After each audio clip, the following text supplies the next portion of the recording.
Very good afternoon to all. In this lecture we will discuss next what is average velocity and average speed. तत्पूर्वी आपण थोडंसं revision करूया displacement आणि path length म्हणजेच distance याचं. तर तुम्हाला छोटासा होमवर्क मी दिला होता.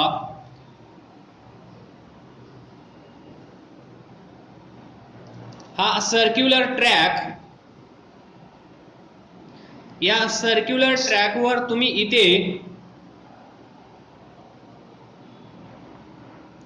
इथे उभा आहात.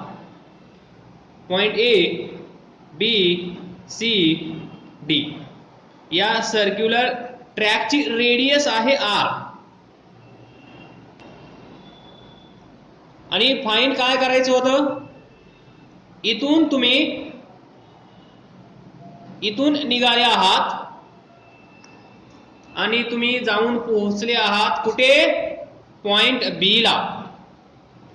So at point B displacement S is equal to किती असेल, तर पहा हे डिस्टन्स आर आहे, हे डिस्टन्स किती असेल, आर असेल. हा बी पॉइंट, हा A point. How to find a displacement of particle. तर डिस्प्लेसमेंट म्हणजे काय, initial position and final position या दोन पोझिशनला काय करायचं आहे, एका स्ट्रेट लाईनने जॉईन करायचं. दिस लाईन ए बी याला आपण म्हणतो डिस्प्लेसमेंट. आणि ही जी असेल path, this is actual path covered bye you, actual distance covered bye you, याला आपण म्हणतो डिस्टन्स किंवा पाथ लेंथ, याला आपण म्हणतो डिस्प्लेसमेंट.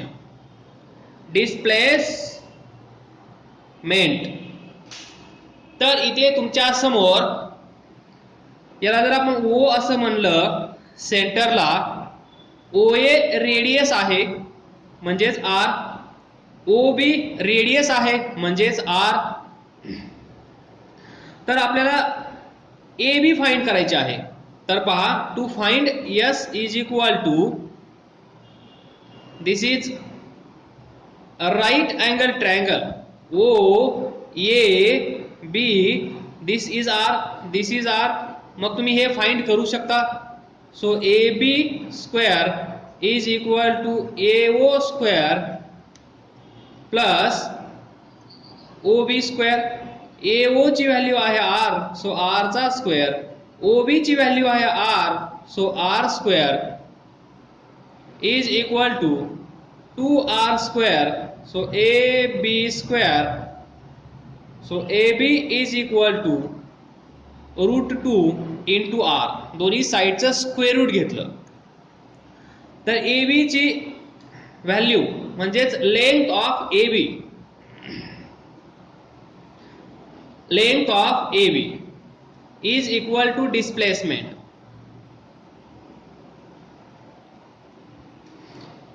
तुमचं डिस्प्लेसमेंट किती झाला असेल, तर तुमचं डिस्प्लेसमेंट झाला असेल √2 times radius of circular track. त्यानंतर इथे पोहोचल्यावर ही ऍक्च्युअल पाथ किती असेल, ए टू बी अशी सर्क्युलर. हा कर्व, या कर्वची लेंथ किती असेल, तर या टोटल सर्कलचा सर्कम्फरन्स असतो. म्हणजे तुम्ही इथून निघाले, असे निघाले, इथे पोहोचले, त्यानंतर इथे आले, त्यानंतर इथे आले, त्यानंतर इथे आले आणि दिल्या घरी परत.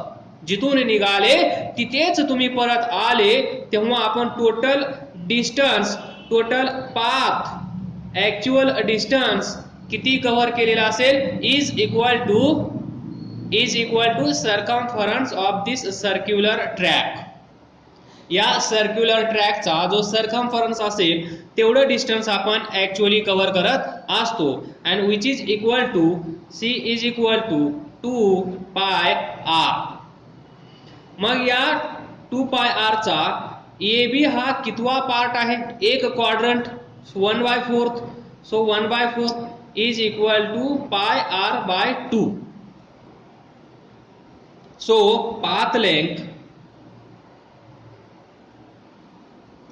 path length AB is equal to pi r divided by 2.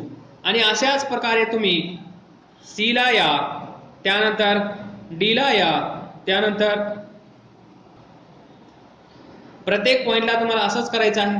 इथे आल्यानंतर आपण काल सॉल्व्ह केलं, इथे आल्यानंतर परत ही लाईन जॉईन करायची, परत हा असा राईट अँगल ट्रायंगल तयार होईल आणि सो ऑन. तर एक सिंपल नमुना तुमच्या समोर मी पेश केला आहे.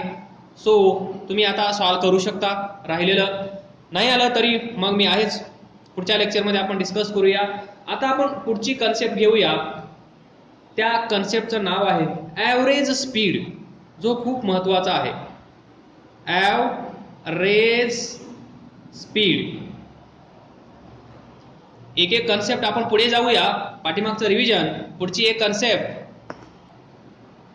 तर पहा, ॲव्हरेज स्पीड म्हणजे काय? ॲव्हरेज हा वर्ड जर मी रिमूव्ह केला तर तुमच्या समोर राहील फक्त स्पीड. स्पीड हा वर्ड तुम्ही नेहमी दररोज यूज करत असता. तर तो स्पीड म्हणजेच स्पीड जो आपण इमॅजिन करतो, जो आपल्याला माहित आहे, तोच स्पीड हा स्पीड आपण आज लर्न करणार आहोत फिजिक्सच्या लँग्वेजमध्ये. तर ॲव्हरेज स्पीड म्हणजे काय?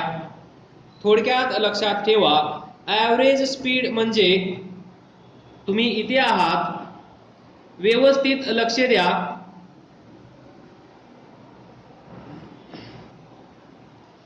तुम्ही इथे आहात, ॲव्हरेज स्पीड.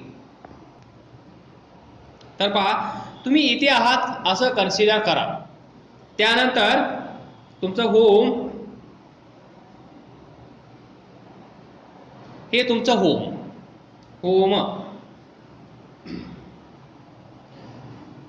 ही तुमची स्कूल, बरोबर. मग स्कूलला जाण्यासाठी आपल्याकडे असा एक मार्ग आहे. पोहोचलो तर हे डिस्टन्स आहे समजा 2 मीटर, हे डिस्टन्स आहे समजा 4 मीटर. तर एवढ्या जवळ तुमची स्कूल नसेल, आता समजून घ्या. तर हे आहे परत 2 मीटर. त्यानंतर तुम्ही इथून इथे असं सरळ गेलात तर हे असेल 4 मीटर. त्यानंतर अजून एक मार्ग आहे, तो असा आहे, असा. तर हे आहे 6 मीटर आणि हे आहे 6 मीटर. तर या एक्झाम्पल मधून आपण ॲव्हरेज स्पीड काय असतो हे लक्षात घेऊया. ॲव्हरेज स्पीड तुम्हाला कळत असेल. ॲव्हरेज तुम्हाला कदाचित मी या ॲव्हरेज या वर्डवर भर दिल्यानंतर तुमच्या लक्षात येत असेल ॲव्हरेज स्पीड म्हणजे काय असेल. तर पहा, स्पीड काय असतो, तर तुम्ही इथून इथे जाणार, त्यानंतर तुम्ही इथून इथे जाणार, म्हणजे तुम्ही इथून इथे येत आहात. इथून इथे येत असताना 6 मीटर डिस्टन्स तुम्ही ट्रॅव्हल करणार. इथून इथे येण्यासाठी तुम्हाला काहीतरी वेळ लागेल. तर इथून इथे जाण्यासाठी समजा तुम्हाला 2 सेकंद लागले. 2 सेकंद. आता 6 मीटर 2 सेकंद, ठीक आहे, काही प्रॉब्लेम नाही. तर 6 मीटर म्हणजे एवढंच ना डिस्टन्स. एवढी स्कूल तुमची जवळ नसेल, हे किलोमीटर मध्ये घ्यायला लागेल ऍक्च्युअली. तर समजून घ्या, नाहीतर तुम्ही म्हणाल 4 मीटरवर स्कूल कशी असू शकते.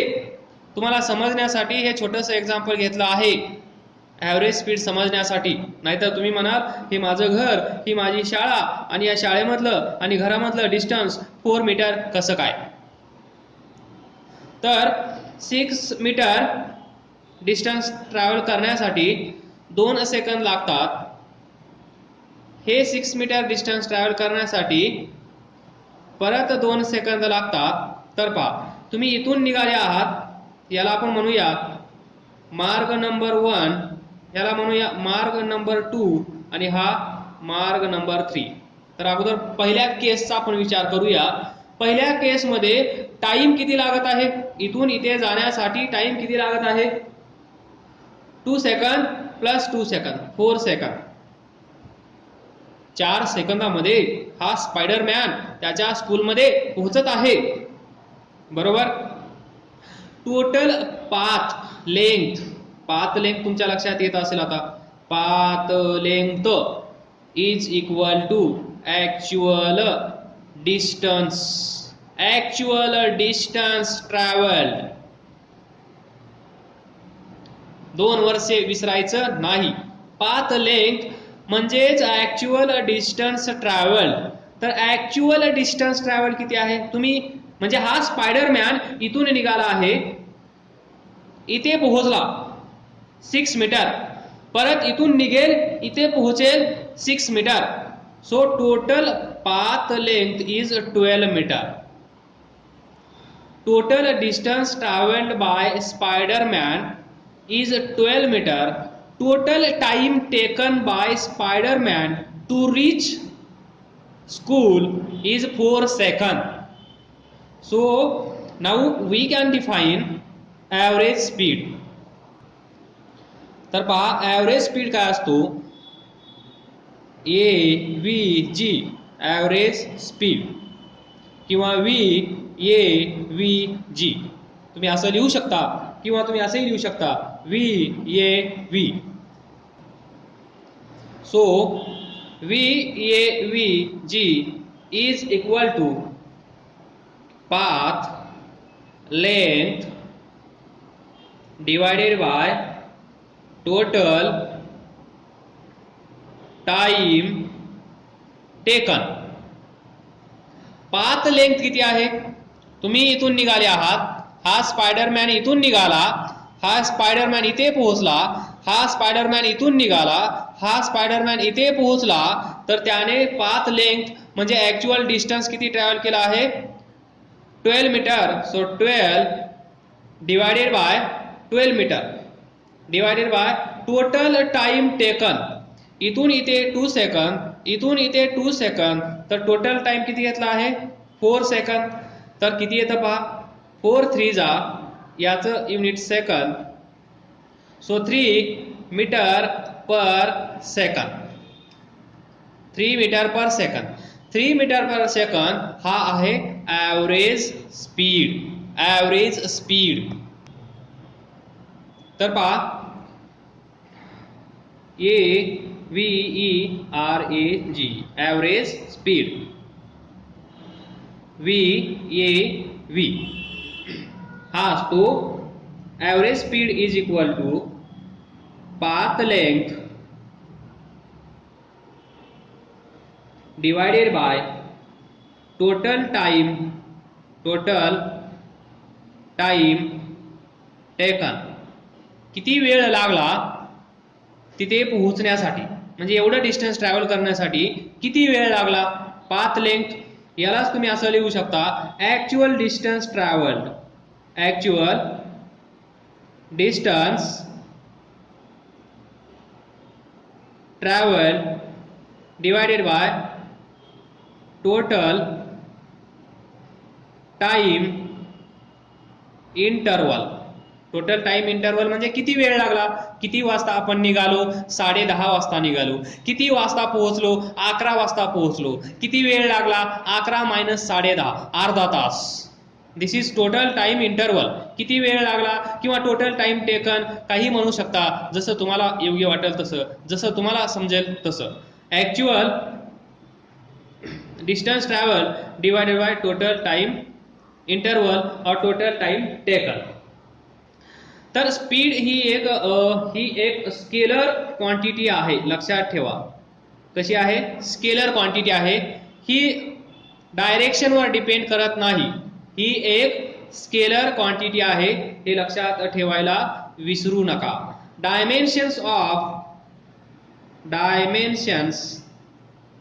Of average speed. तर ॲव्हरेज स्पीडचे डायमेन्शन सांगण्यासाठी आपल्याला कशाची आवश्यकता असते, म्हणजे युनिट्स, याचं युनिट माहीत असणं गरजेचं आहे किंवा फॉर्म्युला माहीत असणं गरजेचं आहे. फॉर्म्युला पण आपल्याला माहीत आहे, याचे युनिट पण माहीत आहे. ॲव्हरेज स्पीडचं युनिट आताच आपण पाहिलं मीटर पर सेकंद येतं. पहा, path length measured in metre, total time taken measured in second, so metre divided by second हे असेल युनिट ॲव्हरेज स्पीडचं. मग जर तुम्हाला युनिट माहीत असेल तर तुम्ही त्याचे डायमेन्शन्स लिहू शकता. मग डायमेन्शन्स लिहित असताना आपण काय करतो, डोळे झाकतो, डोळे झाकून लिहितो एल एम टी, याला स्क्वेअर ब्रॅकेटमध्ये असं पुट करतो. मग इकडे युनिटकडे येतो, युनिटमध्ये पाहतो हे काय आहे, मीटर. मीटर म्हणजे S I unit of length. This is length, this is mass, this is time, basic fundamental. So L length, M mass, T time. तर या युनिटमध्ये हे आहे का नाही हे पाहायचं. तर पहा, या युनिटमध्ये आहे आपल्याकडे मीटर पर सेकंद. मीटर काय आहे, लेंथचं युनिट आहे. किती वेळेस आहे, 1 वेळेस. सो मीटर एकच आहे, याची पॉवर 2 असेल तर 2 टाइम्स, 3 असेल तर 3 टाइम्स, 4 असेल तर असं पहा. मीटर स्क्वेअर असेल तर 2 टाइम्स, मीटर क्यूब असेल तर 3 टाइम्स, असं जे असेल ते. इथे याची पॉवर 1 आहे, म्हणजेच याची पॉवर 1 आहे तर इथे असेल 1. त्यानंतर सेकंद. सेकंद हे युनिट आहे टाइमचं, पण हा टाइम कुठे आहे, डिनॉमिनेटरला आहे. हा वर गेल्यानंतर काय होईल, मायनस होईल. सो इथे असेल -1. आता मास तर याच्यामध्ये कुठेच नाहीये.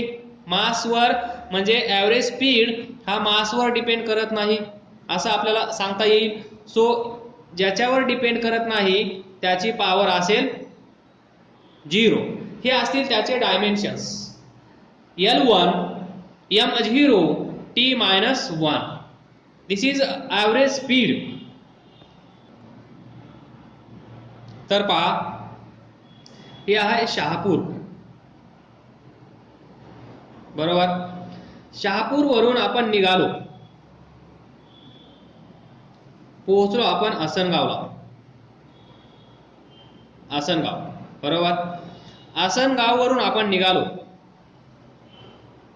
पोहोचलो आपण ठाण्याला. तर लक्षात घ्या, शहापूर वरून आसनगावला जाण्यासाठी आपल्याला वेळ लागला 5 मिनिट. 5 मिनिट.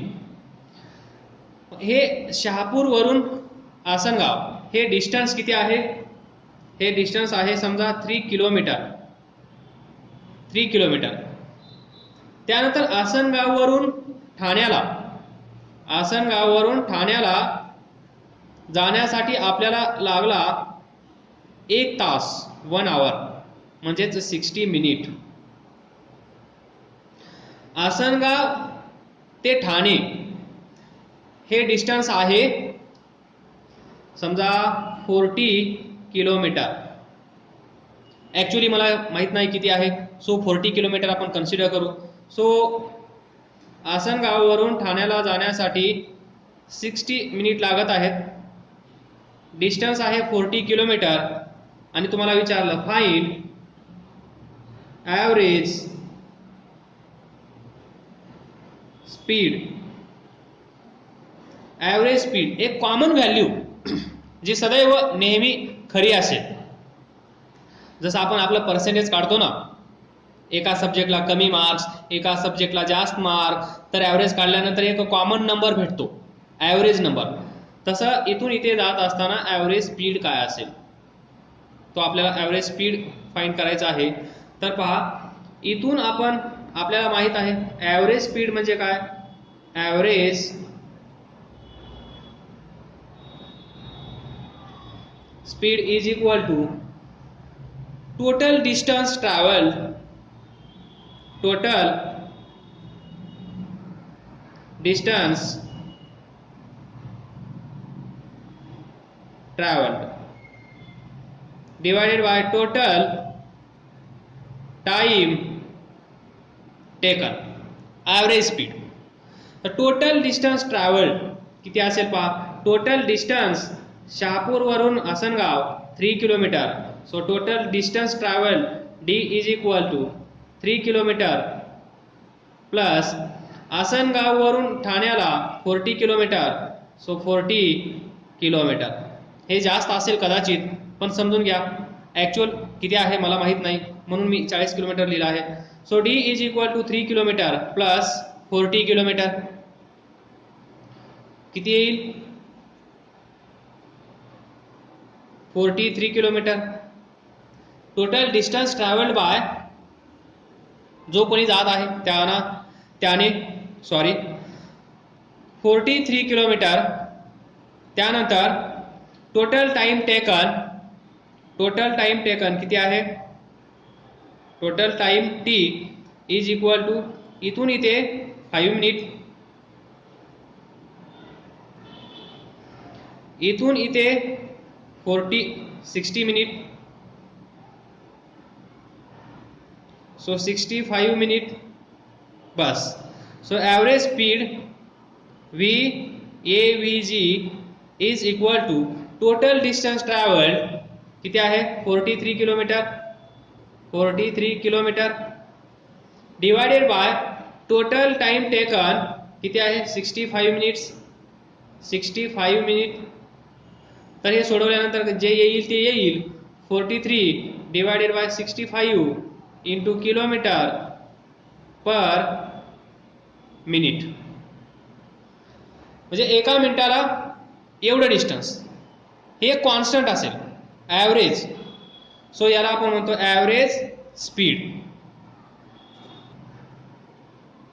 तर हे सोडवल्यावर आपल्याला येतं VAVG is equal to 0.66 kilometre per minute.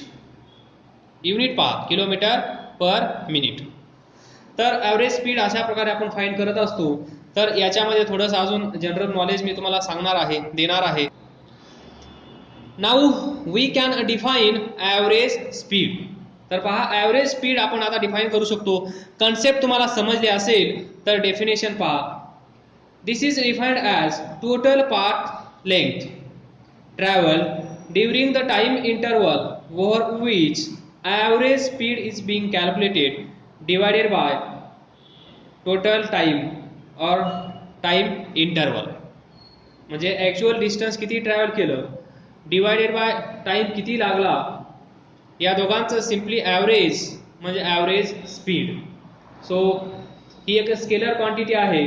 याचे डायमेन्शन्स तुम्हाला माहीत आहेत. L1 M0 T-1 हे आहेत डायमेन्शन्स ऑफ ॲव्हरेज स्पीड. आता एक महत्त्वाची गोष्ट आपल्याला शिकायची आहे. समजा जर ही मोशन असेल, आता इथे पहा हा रस्ता आपण असा घेतला होता. स्ट्रेट लाईन आहे का नाही. समजा जर ही मोशन जी आहे ती सरळ असेल, एका सरळ रेषेमध्ये असेल, म्हणजे कशी इथून तुम्ही निघणार आणि इथे जाऊन पोहोचणार, इथून तुम्ही निघणार आणि इथे तुम्ही जाऊन पोहोचणार. ही कशी असेल स्ट्रेट रोड एकदम सरळ. आणि या केसमध्ये तुम्हाला माहित आहे डिस्टन्स, या केसमध्ये काय असतं path length is equal to displacement.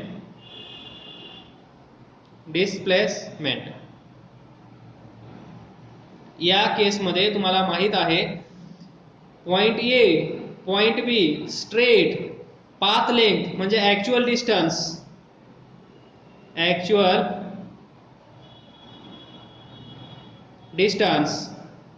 Is equal to displacement.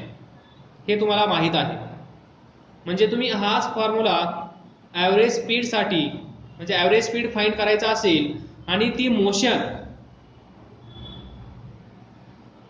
Of body, motion of car कशी असेल, जर ती रेक्टिलिनियर मोशन असेल तर कशी असेल रेक्टिलिनियर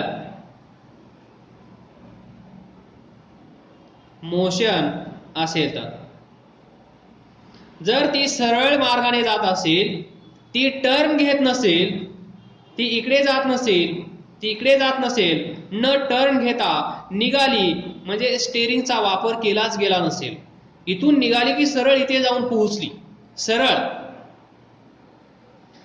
याला आपण म्हणतो रेक्टिलिनियर मोशन, लिनियर मोशन. या केसमध्ये आपल्याला माहित आहे path length is equal to displacement, कारण initial and final position, initial point and final point, initial final कसं आहे, जेव्हा आपण सरळ एका रेषेने जोडू तेव्हा ती लाईन आणि याची मोशन ओव्हरलॅप होत आहे, असं होत नाहीये. इथून आपण इथे पोहोचलो, इनिशियल फायनल याला सरळ असं जोडल्यानंतर याला आपण डिस्प्लेसमेंट म्हणत असतो, पण इथे रोड असाच आहे, इनिशियल फायनल जोडल्यानंतर ती लाईन पण तिथेच येत आहे, म्हणजे ऍक्च्युअल डिस्टन्स आणि डिस्प्लेसमेंट काय आहे, सेम. म्हणजे या केसमध्ये फक्त आणि फक्त या केसमध्ये लक्षात ठेवा, चुकून तुमच्याकडून इथे टोटल डिस्टन्सच्या जागेवर टोटल डिस्प्लेसमेंट म्हणता येणार नाही, सिम्पली आपण त्याला डिस्प्लेसमेंट असं म्हणू शकतो. So displacement divided by total time taken असं आपण इथे कॅल्क्युलेशन करू शकतो. या केसमध्ये याला आपण काय म्हणू शकतो, ही जी मोशन आहे ही मोशन कशी आहे, ओनली इन वन डायरेक्शन, एकाच डायरेक्शन मध्ये ही मोशन आहे, म्हणजेच रेक्टिलिनियर मोशन. या केस मध्ये आपल्याला माहित आहे मॅग्निट्यूड ऑफ डिस्प्लेसमेंट आणि actual path length, actual distance हे दोन्ही सेम असतं, हे लक्षात ठेवायला विसरू नका. हे अजून थोड्या वेळाने नंतर मी तुम्हाला सांगणार आहे. आता सध्या एवढं लक्षात ठेवा, जर ती मोशन एकाच डायरेक्शन मध्ये असेल, रेक्टिलिनियर मोशन असेल, तर रेक्टिलिनियर मोशन मध्ये पाथ लेंथ म्हणजे आपण आपले पाय असे ठेवून जो ऍक्च्युअली पाथ कव्हर करतो तो रोड म्हणजे पाथ लेंथ म्हणजे ऍक्च्युअल डिस्टन्स, आणि डिस्प्लेसमेंट वेगळं असतं. इनिशियल अँड फायनल पॉइंट एकमेकांना जोडल्यानंतर, स्ट्रेट जोडल्यानंतर, सरळ जोडल्यानंतर जी लाईन तयार होती, जो रोड तयार होतो, जे पाथ असेल त्याला आपण म्हणतो डिस्प्लेसमेंट. जर तुम्ही इथून इथे असं गेलात तर हा इनिशियल असेल, हा फायनल असेल, इनिशियल फायनलला असा सरळ जोडायचा, जोडल्यानंतर जी पाथ असेल ती असेल डिस्प्लेसमेंट.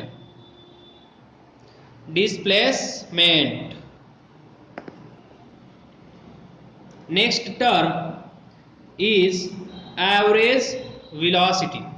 आता ॲव्हरेज व्हेलॉसिटी काय असते, आपल्याला ॲव्हरेज स्पीड माहित झाला. ॲव्हरेज स्पीड काय होता, total path length divided by time interval or time taken, time required to complete a journey. आता व्हेरी सिमिलर, ॲव्हरेज स्पीड काय वेगळा नाहीये, सॉरी ॲव्हरेज स्पीड आपण पाहिला, ॲव्हरेज व्हेलॉसिटी ही सिमिलर आहे कुणाला, ॲव्हरेज स्पीडला. काय डिफरन्स आहे हे आपण पाहूया. तर पहा, average velocity depends upon displacement.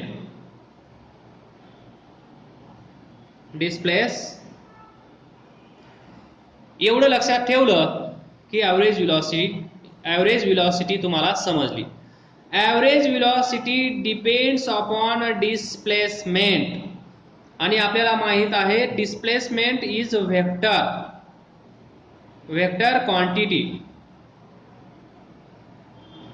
Displacement is vector quantity, म्हणून ॲव्हरेज व्हेलॉसिटी पण वेक्टर क्वांटिटी आहे. वेक्टर क्वांटिटी, एक डिफरन्स तुमच्या लक्षात आला. whereas average speed was scalar quantity. ती फक्त आणि फक्त तिच्याकडे मॅग्निट्यूड होतं, स्पीड, ती बाईक किती स्पीडने जात आहे त्यावेळेस आपण डायरेक्शनचा विचार करत नाही, म्हणून average speed is scalar quantity. But average velocity depends upon displacement, and we know that displacement is a vector quantity. Displacement ही एक वेक्टर क्वांटिटी आहे. डिस्प्लेसमेंट वेक्टर क्वांटिटी असल्यामुळे ॲव्हरेज व्हेलॉसिटी पण वेक्टर क्वांटिटी आहे. त्यानंतर पाहूया आपण ऍक्च्युअली डेफिनेशन ॲव्हरेज व्हेलॉसिटीची. ॲव्हरेज स्पीड कळला तर ॲव्हरेज व्हेलॉसिटी तुम्हाला जास्त समजावून सांगण्याची गरज नाहीये. तर पहा, this is displacement. This is the ratio we can say, or this is the displacement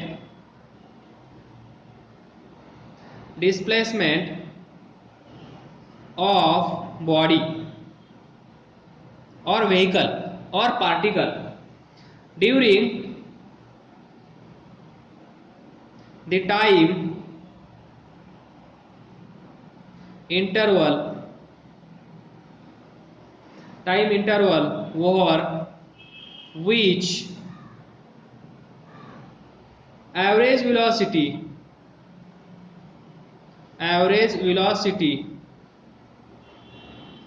is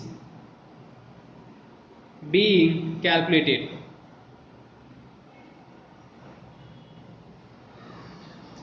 Divided by time interval.